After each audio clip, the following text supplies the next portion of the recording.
Well, hi, everybody, and welcome to this month's edition of the Information Governance Community Roundtable. Cue the applause. I am Steve Weissman of Holly Group. I'll be your host this week, and really excited to talk about this subject, as all the others, because it's one that, as Rodney Dangerfield would put, this is a topic that often don't get no respect. If I were wearing a tie, I would do the thing that he did. Um, and it's really about policies. And there are many who are unenthused about policies, but as we know, they are definitely necessary evils. And there's a lot more to them than just simply writing down "thou shalt not." In particular, I want to, before we do our regular introductions, I want to welcome Lewis Eisen to the call today. Besides being a friend of the family here, he's made quite the career and name for himself in helping teach people how to do this better. And Literally wrote the book on it. and show the book, Lewis. Camera 3. Oh, he put it down. Oh no! Well, yes. This is the new one. Sorry. Yeah, that's the one. There you go. Okay. Yeah. This is the one for people to understand that we need better rules, being as opposed to for the writers of the rules. That's a different book. That's a different book. Yeah, Well, for the people But who he wrote them write. both. Yes, it's great. So let's get started. Do a couple of quick introductions. Jesse, you're in the upper left corner on my screen, so why don't you go first? Sure. I am a senior advisor with Opensity Solutions, and I am based out of Denver, Colorado. Enter and sign in, please. Donda. Hey everyone, Donda Young, CEO and founder of Helios Consulting. I run my own ship. Been doing that for about 5 years.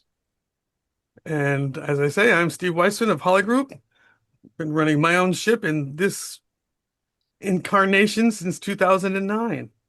So we have a lot of good leadership here. And now for the others on the call, I'm going to take a page out of Jesse's book. I think it was your book, Jesse.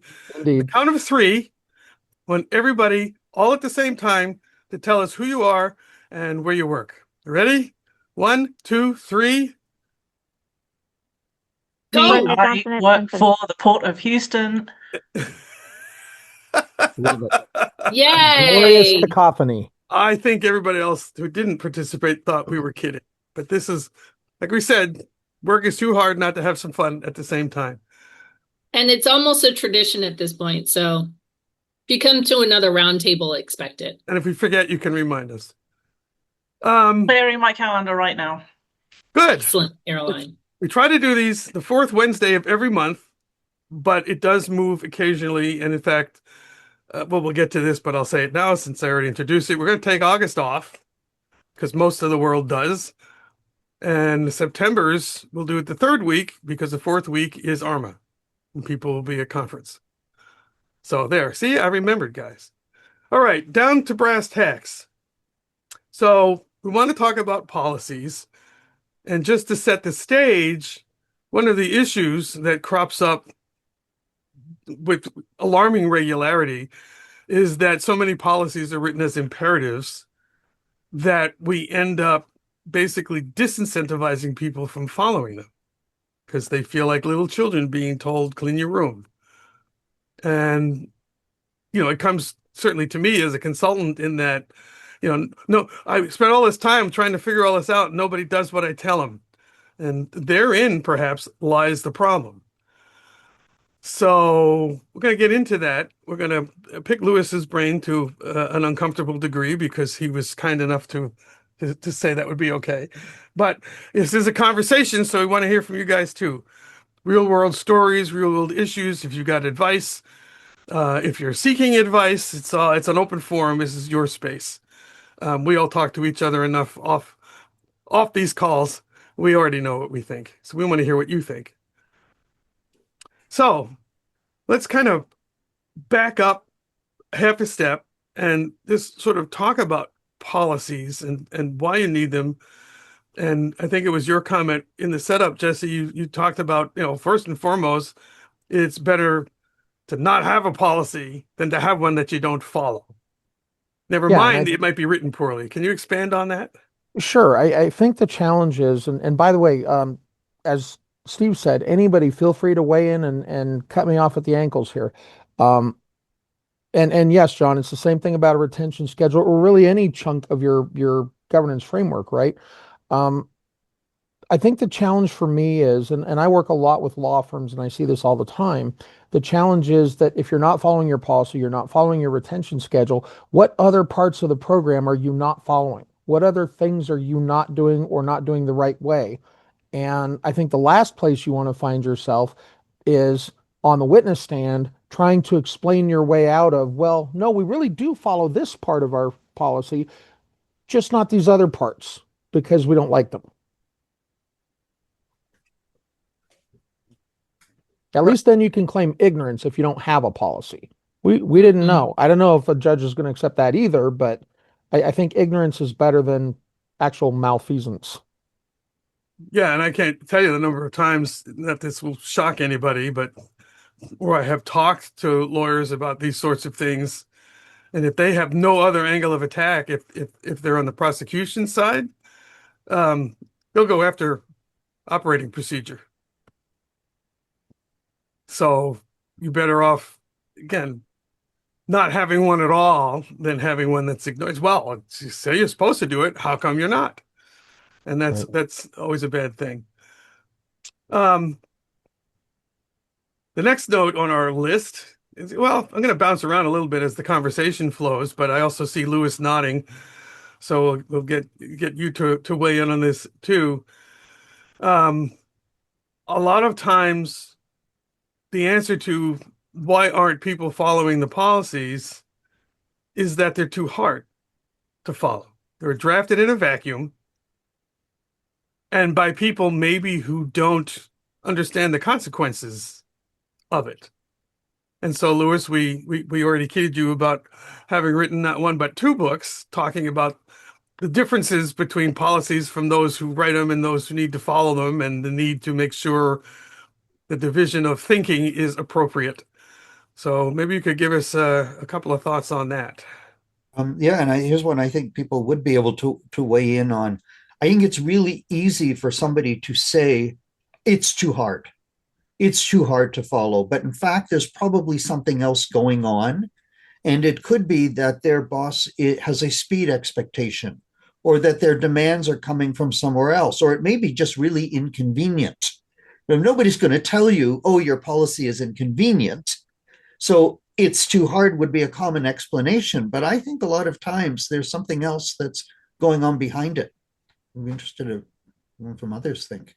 Yeah, and I would also say that people intrinsically want to do the right thing, right?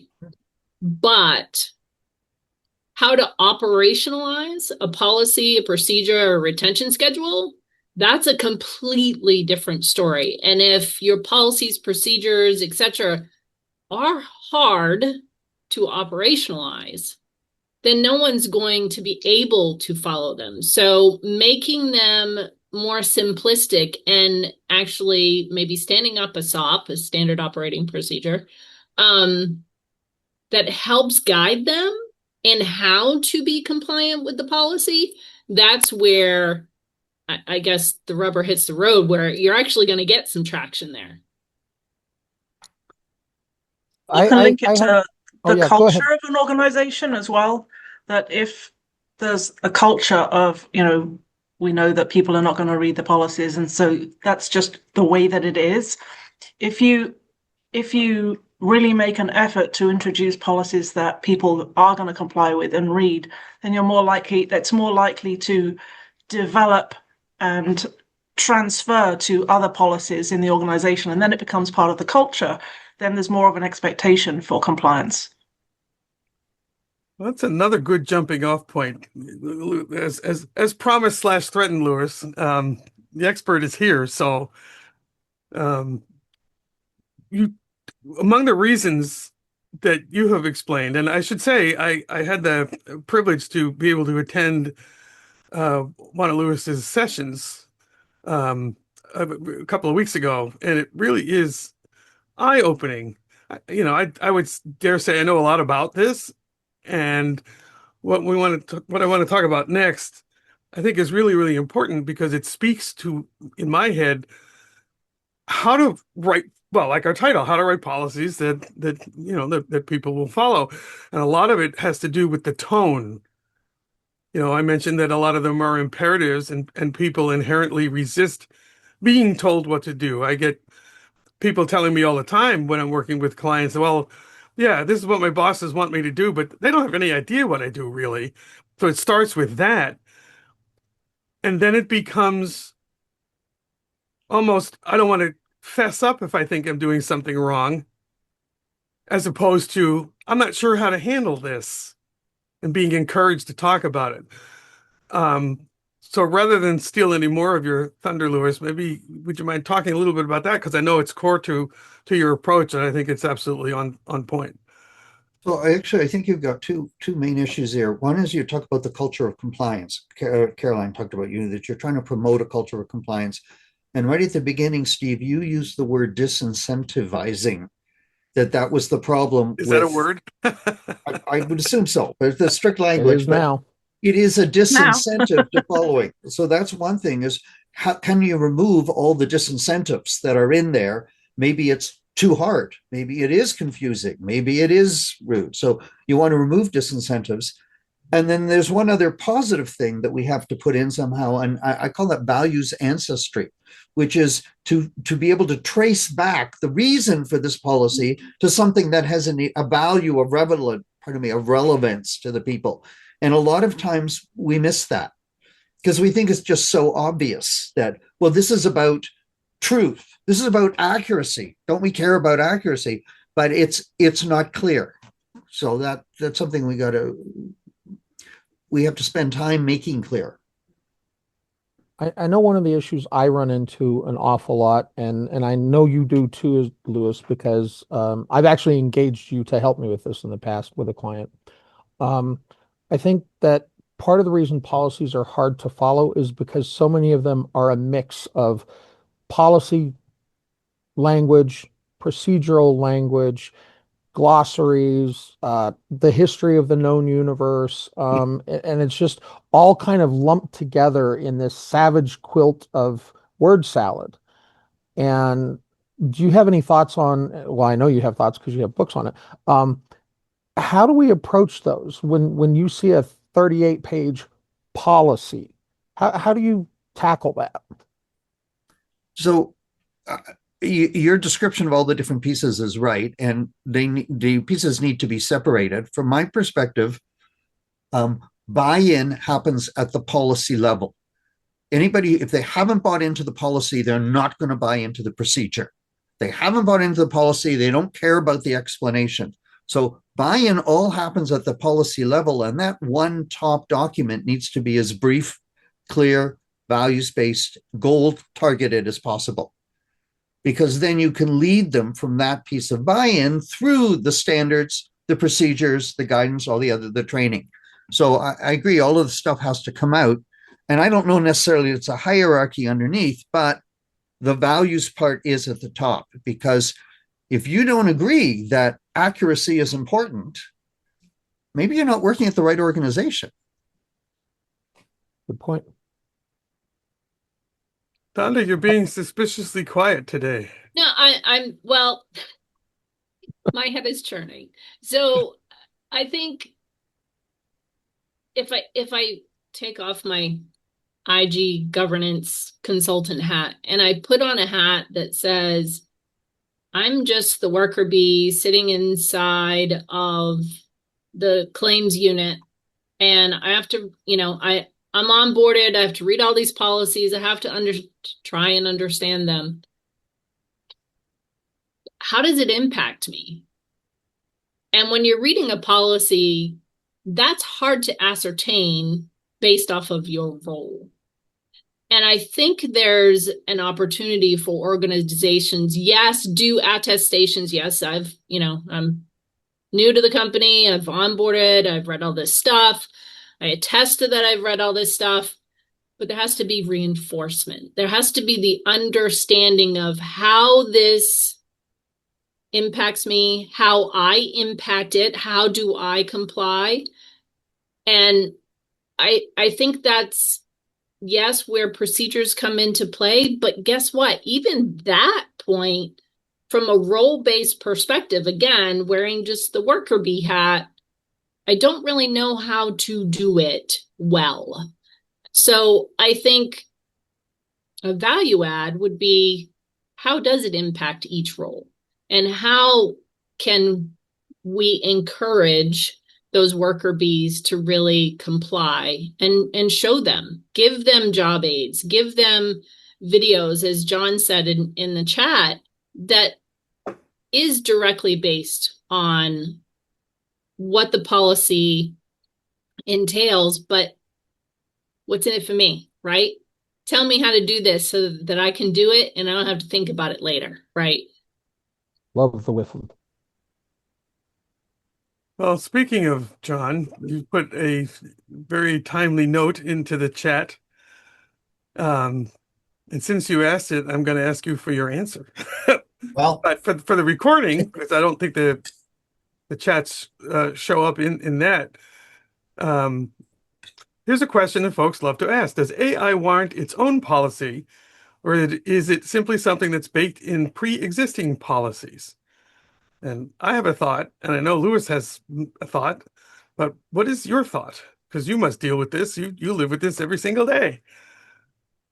Do, and there was an internal dialogue about it, and one was drafted and was working its way up the approval chain, and as it stands now, we don't yet have one. But a lot of the core tenets you could find in acceptable use or data governance, and so that's the rub right there. It's just is the governance around AI already built into the policies, or do you really need it standalone? So I could really go either way. I mean, for visibility by itself, employees need to be reminded a lot about ethical AI use. So I mean, are they going to go read ethics policy, or do you need that one overarching AI policy that's going to have all the framework baked inside that policy? So I'd love to hear you guys' thoughts on that. All right, before we go back to the well yet again, I'm curious, and I told you this would happen. Brenda, do you have a thought in response to John's question? I think it depends on, there again, the culture. You probably need an overall arching policy to start out with, but then I think everything else should be already pre-existing within.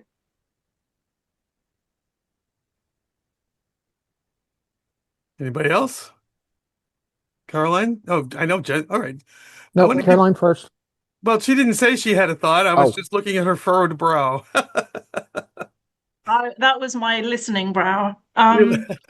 We are at the start or in the early part of this process, and we are looking at having a separate policy. But I do think that there is value in reviewing the other policies and seeing where there may need to be specifics that tie into that policy that need to be called out. So it's thorny. For my part, I'm going to be a little provocative and poke at Lewis, and I expect him to round with full fury on me for what I'm about to say next. I think at this moment in time, because of the visibility of it, it may make sense to have a separate policy so that everybody from your supervisor on up knows that we're doing AI and that we're doing something about AI. I think ideally, I would prefer to have it as probably as part of acceptable use policy, but I think you seize the moment and the funding maybe that goes with it and the visibility and the additional resources that go with it, and then you fold it all into the thing down the road. That's my immediate thought. Lewis, I'd love yours. Yeah, so yeah, Jesse and I we're on opposite ends of this. This is good to know. But so I follow two principles though that are guiding my. One is that policy should not have redundancy. If we have a rule that information is subject to privacy, it only needs to be in one policy and it applies to everything. Yep. Okay, so that's first rule. Second rule is the policy should be technology agnostic generally. We don't write policies for particular technologies Agreed. Right. So I wonder if we can reconcile both of these. Like when I ask people, when you're going to have an AI policy, what are you going to put in there that doesn't already have a home elsewhere? The answer is for some organizations, well, they actually have all kinds of stuff that they haven't got a home for yet. Right. So the AI policy is the place it's going to go because that's the current one on the shelf. Okay, I get that. I wonder if we could reconcile this by if you were to put things in their current existing policies, but have an explanation document that consolidates everything that's relevant to AI. So if somebody just wanted to know the AI stuff, it would be like it wouldn't have to be approved separately because it's just repeating stuff from all the other policies. I wonder if that's one of the ways to reconcile that. I Jesse, you okay? I'm thinking. Again, at the base, I agree with you. Yeah. I'm just wondering about taking the spotlight while it's hot. But as I'm churning on this, I'm actually starting to wonder, based on some of the work that I'm doing and a presentation that I'm giving at InfoCon in October. It's focused on agentic AI. And I don't know necessarily if most organizations are going to have a policy around uh, autonomy of software agents. We That can't even doesn't, agree on the term internally. What well, means one thing to one department. yeah. I mean, it just doesn't strike me as something that would be part of acceptable usage. I don't know that it would be part of IT acceptable usage. I mean, and there's probably other examples, but that's the one that's immediately the thorn in my foot. That's a really good one because that's probably an area nobody has policies on yet. Well, yeah.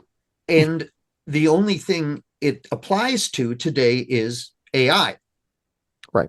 Right. Agentic things don't apply anywhere else. So that's a very good argument. If that's the kind of stuff you're dealing with, it is a new policy frontier.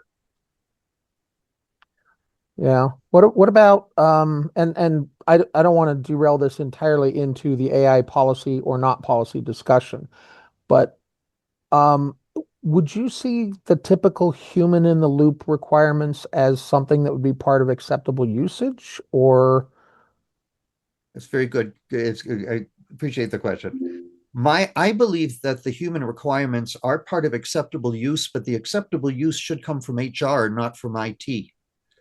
Because now we agreed. have the acceptable use for years was from HR. What you're allowed to do on the telephone, whether you're allowed to run a business in the office, all this kind of stuff. Right. So there's a difference between saying, for instance, nobody is allowed to use the server in a way that hogs resources. That is an IT acceptable use thing versus nobody's allowed to harass other people. That's not an IT thing. That's an Right. HR thing. So I think would that's make fair. that distinction. But Well, this notion of everything having a home, pardon me, my allergies have suddenly landed on my head. One of the other issues of many that bubbled up while we were sort of talking about this as a topic, is the inconsistent application of policy across departments. And I'm not talking about just people deciding it's too hard or not. Just somewhere along the line, the rules change despite good intentions. So I remember in one particular case, I had a client when we were talking to, a frontline worker who had transferred from one department to another within the firm and realized that what he was told to do in his prior position violated the policy of the new position or the place where he's working now. Same company, essentially the same role, two different sets of rules, because I think because of the mixing and matching of where the descriptions are and where the mandates are, rather than separating it out and be able to point to, here's a policy covering X that everybody leverages, they all kind of adapted their own. And then back to the notion of enforcement, There was nobody writing herd on it to discover this. And I won't say that's why we were there, but it was one of the benefits of us being there is we were able to identify this. So I'll kind of open the floor for discussion about not only writing policies to be followed, but making sure that they're being applied in a standard way across the enterprise. And at what point do you allow variations on the theme, or do you at all? I tell you, that takes me way out of my expertise. And one of the reasons is that we've only always talked about policy standards and procedures. But in governance, risk, and compliance, there's a fourth document called the control, which is a document that you use to regulate just what you're talking about. And I don't know anything about it. I see Donda nodding. I mean, maybe you got some. Yeah, I'm glad you brought that up, Lewis, because I hadn't thought of that. I worked with a client, a financial services client, and that's exactly what they did, is they had the policies, but they put controls in place to monitor how and what people were doing. And it was underneath the umbrella of IT risk management, where, interesting enough, where information governance and records management actually sat, which I thought, ooh, what an interesting concept. I like that, versus the legal department, or God forbid, still facilities. But it worked well. And this particular organization's culture was of the mindset that they wanted to do the right thing. They just needed to be led in the direction of doing it. And so that's part of the reason why they put controls in place. And some of those controls were at a very role-based specific target for attestations yearly. Their senior leadership had to attest to certain things within their risk controls. And then there were other roles that also had to attest to other certain types of controls. And I do think, after going through that exercise and assisting this organization with the design, the development, and helping them actually implement some of those things, which was the fun part for me, I could see where it was going to make a change. So change management was really big when you instill new policies and procedures and controls and standards. So you have to communicate often, which they did, which is fantastic. But what was interesting, and I just had a conversation with this same past client, the program's going well. And to hear that the program is going well because those controls were put in place, because we put in various touch points and coordinator networks and the likes, their program's going stronger than it was when we had to reinvigorate it in the past. And part of that is because of the controls that were put in place. I want to pick up on part of that. First, I don't think we in our discipline talk enough about controls. They're out there. We have whole frameworks around them, as you mentioned, generally coming from risk management frameworks like ISO 27001, ISO 27701 for privacy, that kind of thing. And John, I tend to agree, because it just as we said earlier, if you have the policy and nobody follows it because they're unaware of it, which is change management, because they disagree with it, which is change management, et cetera, et cetera, et cetera, it's real hard to get that buy-in. But the thing I wanted to come back to is the question that Steve kind of started with here, which was inconsistency of application across departments, across locations. I mentioned earlier that I work with law firms, and everybody says their finance is unique. Well, law firms, I've come to understand, truly are unique. And there are two ways in which I think they're unique for the purpose of this discussion. One of them is that the larger law firms will often, international law firms will often use a structure that I'm going to butcher the pronunciation of called Swiss Verein. I don't know if that's how you pronounce it. It's Verein, but it basically is a consortium almost of quasi-independent law firms where you would have law firm USA and law firm Canada and law firm UK and whatever. That means that you're actually looking at things in some ways through different legal frameworks. And you may, of necessity, have to have different policy and different enforcement based on that.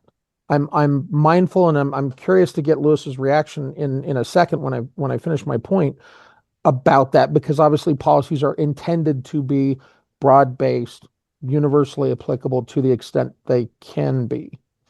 The other problem that I run into, though, is law firms are very personality driven. The St. Louis office is run by the managing partner or the office administrator who works with all of the partners out of that office. And that's different from the Denver office and the New York office and the, Short Hills, New Jersey office. And so oftentimes, whether a policy is even presented, much less enforced or enforced consistently, is a factor of the personalities involved. I just got done doing an assessment for a rather large law firm, and one of the things we found out was there was a policy around where information is stored. Information is stored here if it relates to a client matter, and it's stored here if it's this other thing, et cetera, et cetera. Timekeepers, i.e. the attorneys, didn't follow it at all. Not a bit. And who's going to be the one to tell the attorney billing $1,500 an hour for 2,800 hours a year, no, you have to do it this way? And I know, Lewis, that you wouldn't tell them that anyway, because that's dismissive and but the point is, who is going to suggest to the rainmaker that they have to follow the same rules as everybody else? And that's a real challenge in this. I mean, it's not exclusive to law firms, but it seems to be endemic in across the law firms I work with, at least. Well, I'll go you one further. I don't know if it's further or just piling on, but I had a client, the senior partner in this office, and they had done a scanning project really badly. There was no communication and things got lost, and it was a mess to the point where this senior partner said, "That's it. I'm not using it. I don't trust it." He got his own scanner. He scanned his own stuff, stored it in his own set of file cabinets in his own office. And then, of course, everybody else takes a look and say, "Well, he's doing that. Why do I have to?" Yeah. So it's just a whole other layer to your point about how many offices are personality driven. This one was a real obstacle. But yeah, who's going to tell him? So, yeah, my thought, law firms are a totally different animal. There's no question about it. And I know other groups say that, but because a law firm with 20 lawyers has 20 presidents. Yes. And basically, right? And if there's a head of the firm, then 20 presidents and a chief president. But yeah, it's a total political problem. But here's a case, I think, where we could reach for values ancestry. I'm sure there's a value that rule about where to save things is trying to preserve. What is that value? What's behind it?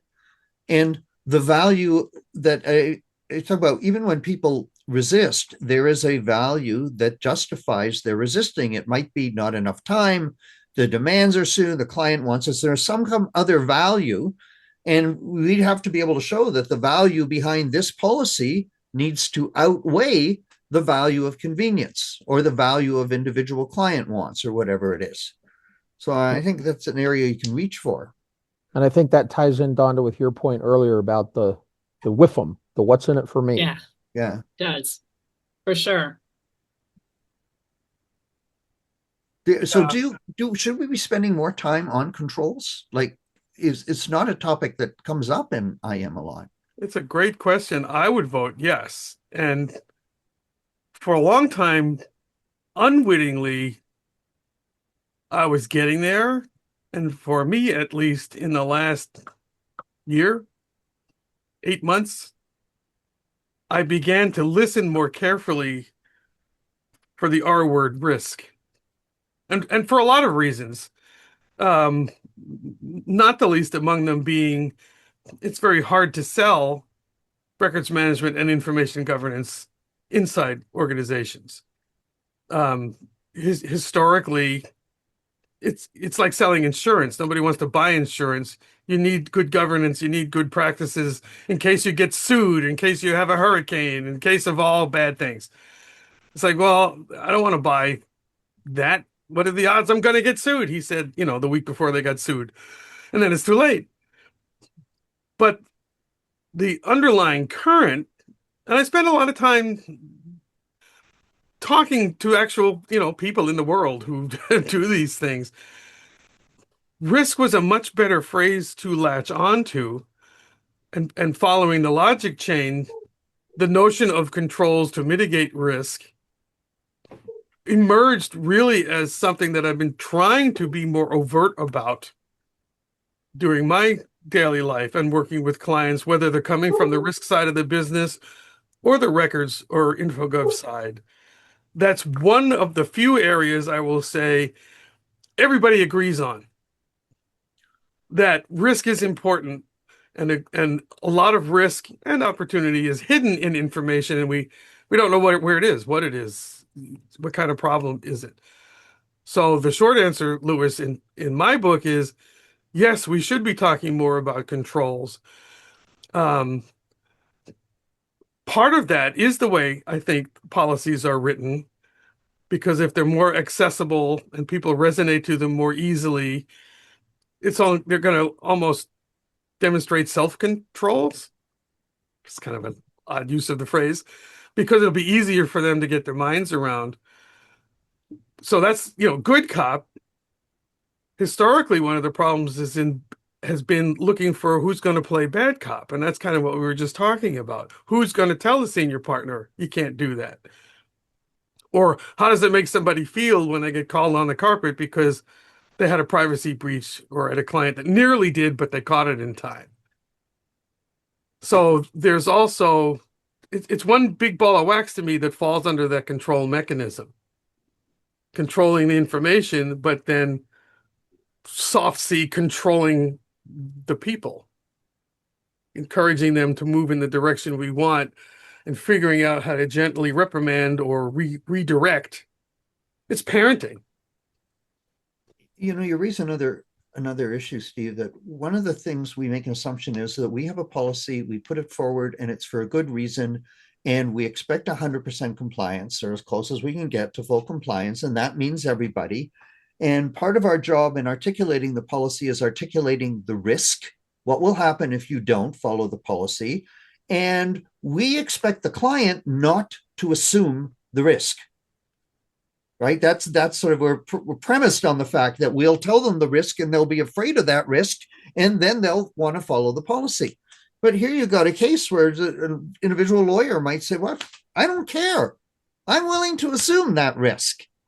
Yeah. Where does our job as the advisor, at what point are we doing our job, and then where does it stop?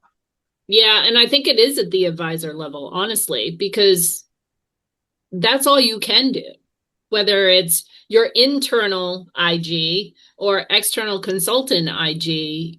All you can do is articulate what those risks are, and they have to balance whether they want to, need to, and are going to actually adhere and accept the risk, not accept the risk. And it's not our job to be the police anymore. I think we always thought that, because we're passionate about the risks, the controls, the best practices, the standards, but we can only inform, and it's up to the individuals within the organization to be informed, follow or not follow. And if your senior leaders are willing to take the risk and say, no, we're going to deviate from this because it doesn't match our way of working, okay. I had a client where I worked with the IG team who reported to a senior VP for enterprise risk, fairly large corporation, privately held, uh, 30,000 employees or thereabouts. And he was probably about number 10 or 12 in the leadership chain. Pretty high up guy. And on more than one occasion, we were trying to update a policy, update the retention schedule, do whatever. And the topic came up around managing their data lakes. And they really, really didn't want to get rid of any of that customer data, privacy aside, largely because of all the insights it provided. And he told them, and he told us many times, that essentially enterprise risk's job is to make them aware of the risks and offer them the choice of whether or not to accept them. If they're going to accept the risks, good on you. Here they are. Good luck. Call me when it's time to be deposed. And if they're not willing to accept the risks, then we have to figure out what the right change in behavior is. But ultimately, that question is a business question. It's not really an IG. I mean, it is an IG question, but we don't have control over it to that extent in most organizations. And I think a lot of us don't really know how to document risk properly in a way like that's to protect ourselves. We need to document that we've advised that. And I'm not sure how to do that. Well, I have worked in this case, they had a risk register, and people's behaviors changed once that risk register was not made public, but internally, nobody knew about it. And he actually brought that to one of their senior leadership meetings and said, you guys know that we track all of this, right? We're tracking who made the decisions, what the decision was that was made, and if there were any bad outcomes, what those outcomes were. And we're working on at the time, and my project wrapped up before they got to this part. They were trying to actually financially quantify them. You know, if we had a data breach, heaven forbid, it cost us $10 million in bad publicity or whatever. And so they're trying to add that last bit. But once people saw that there was a risk register where things were being documented, it changed the risk calculus a little bit. He may not It be the number absolutely 10 guy does. anymore. What's that, John? He may not be the number 10 guy anymore. Well, he may not. Go ahead, Donda. No, I was just saying that I saw that firsthand, that some of the behaviors had changed because, oh, this is going on a risk register. Okay, I'll have conversations with my team. Even when I was a practitioner and I actually helped our risk management team actually implement a couple of risk registers around IG and records management, some of the behaviors started to change when it came to implementing new pieces of technology. When we had a risk register that stated we had to, I'll simplify this, but basically you had to follow your retention schedule regardless of what the tech was, right? So it either had to have those pieces of capabilities or it had to be able to plug into something that did. So needless to say, that kind of forced that RM, IG, and IT conversations a little more prevalently because of that risk register. Well, to me, it strikes me as making it more concrete, more tangible. Certainly as the line from MASH always was, in the dark days before Pearl Harbor, when I got into the business, the policy was this ethereal thing. It's almost like an academic exercise. Company wants me to do X. I'm painting with a broad brush, but it was a lot of the vibe that I would get and still often do get for companies that are lowest down on the maturity model, if you will, as it relates to these things. That it's like, well, they don't really know what I do, but I get what they're after, and I'll make sure. Okay, I'm supposed to put this document in that repository, but IT keeps screwing up and I can't get into it, so I'll just put it over here in the shared drive and, no harm, no foul.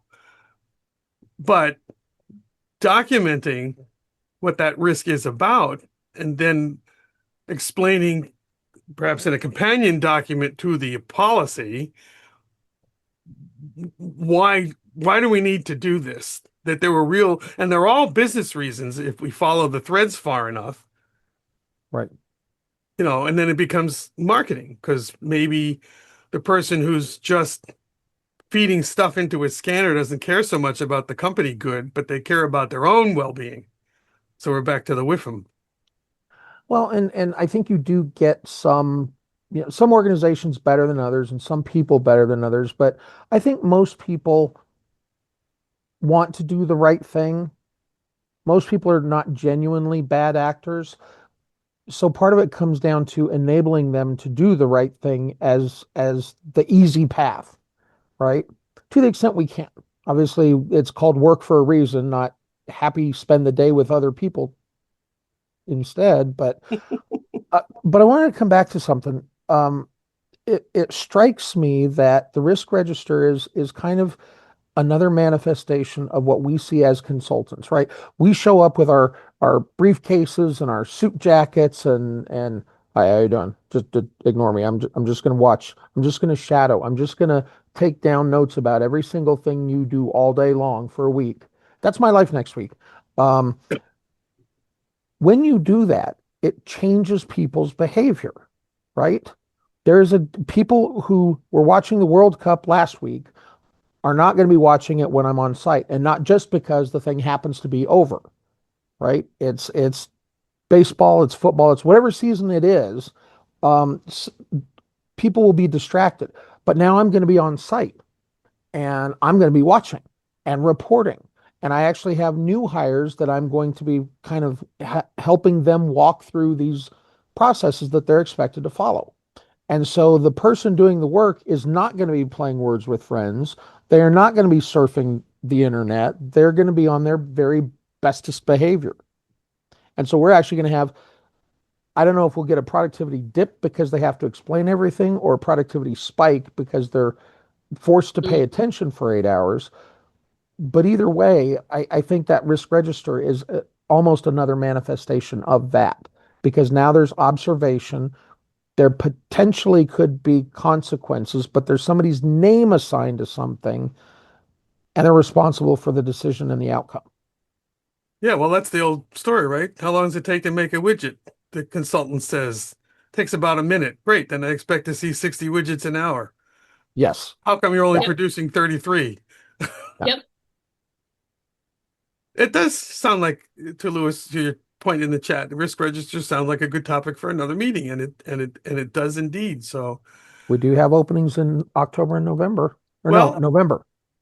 well, we can October always was mix it up too if there's an upwelling of demand here. Again, these are for you guys.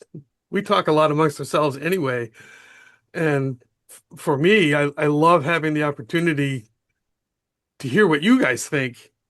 And, always, like any self-respecting consultant, of whom there are none, I'm always happy to share what I think, but I already know that.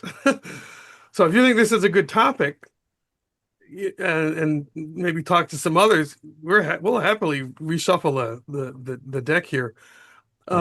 We are getting towards the top of the hour, but we're not quite there yet. So let me take this opportunity. John, Brenda, Caroline, what do you have thoughts that are lingering, or even open questions? Or if you have complaints, you can send them to Jesse. Just want to make sure we don't run out of time without addressing something that's top of mind for you guys. Thinking about where I am in Houston, we moved to a new building at the beginning of the year for our head office, and there are certain rules that just apply to this building, and so we needed to have some way of communicating that. And some of those first drafts did look like it was a list that might be sent to a bunch of kindergartners. And, how do you make sure that people are going to treat the building nicely without making it seem like they're 5 years old? And trying to navigate through that evolution. And then I really liked the question about how can you, if everybody wants to do the right thing, how do you communicate, if people want to assume that risk, then what is the punishment going to be, or what is the consequences, and so on? And again, without treating them like they're 5 years old, how do you respectfully say, there are going to be consequences to your actions, and who's responsible for that as well? That's the big question from where I So- sit. It's the whole bad cop thing. Who and Right. how, but people somehow already know, don't write on the washroom walls in the office building, Right. or go outside to smoke. Right. And it's not, there's no, if you smoke in the office, we're going to sit on you or feed you castor oil. I mean, it's just, Right. and Or yet put you in somehow a for slime this, tank. Or- yeah. I think it's a really good point that you raise. How do we do that? Why is this so different? Yeah. I don't have an answer. Other than, the standard verbiage that's in all of the other policies, you may be subject to disciplinary action up to and including termination or such. You may be subject. Don't force us into making a decision. We might have to decide if we're going to fire you. And then who's going to be That the bad wording. cop? Yeah. HR. Very So- interesting. On the general computer use thing, I think a policy that says computers are for business purposes only, period, should cover everything that people need to know about what they can and cannot do.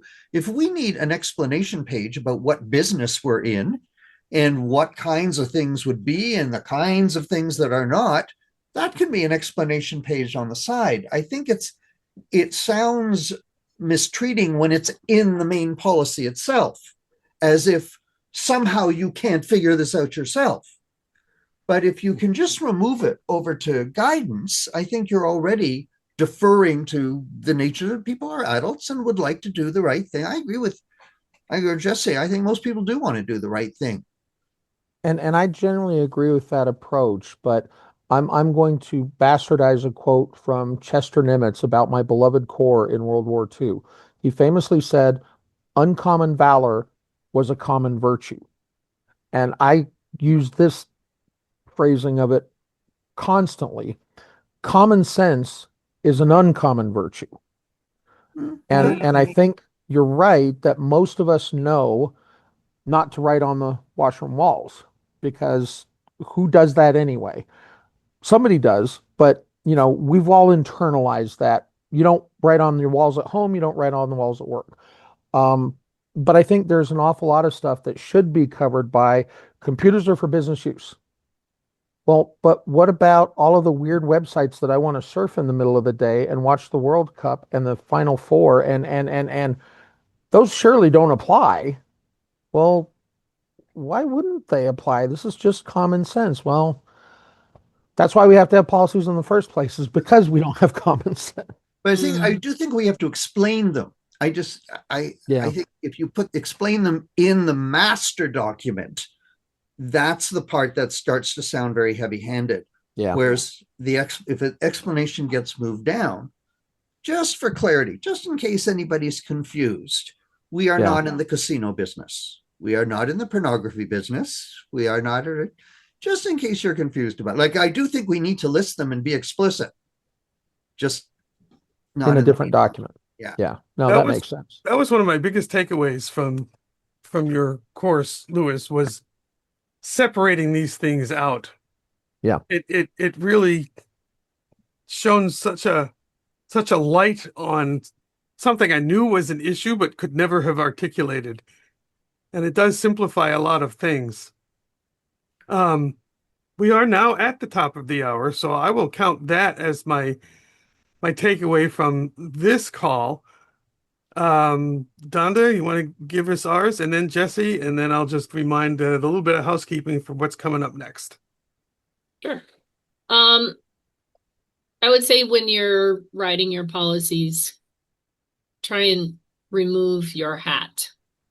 Put on the end user hat so that it is simplified, but not kindergarten simplified for them, that they can understand it easily. And as Lewis is always saying, make it friendly. Don't make it dictatorial. For my part, because Lewis is probably too nice to do this, I'm going to recommend that you go get his books. I have the first one. I have recommended it to clients. I have purchased it and given it to clients. I don't have the second one yet, but I have my Amazon tab open and believe it will be on there. Lewis, it was great to have you here. And I wonder if we can get your final parting thoughts for the group. I'm just really happy that you use this as a topic. I mean, is there a more interesting topic for a Wednesday afternoon? Really? Apparently, risk registers.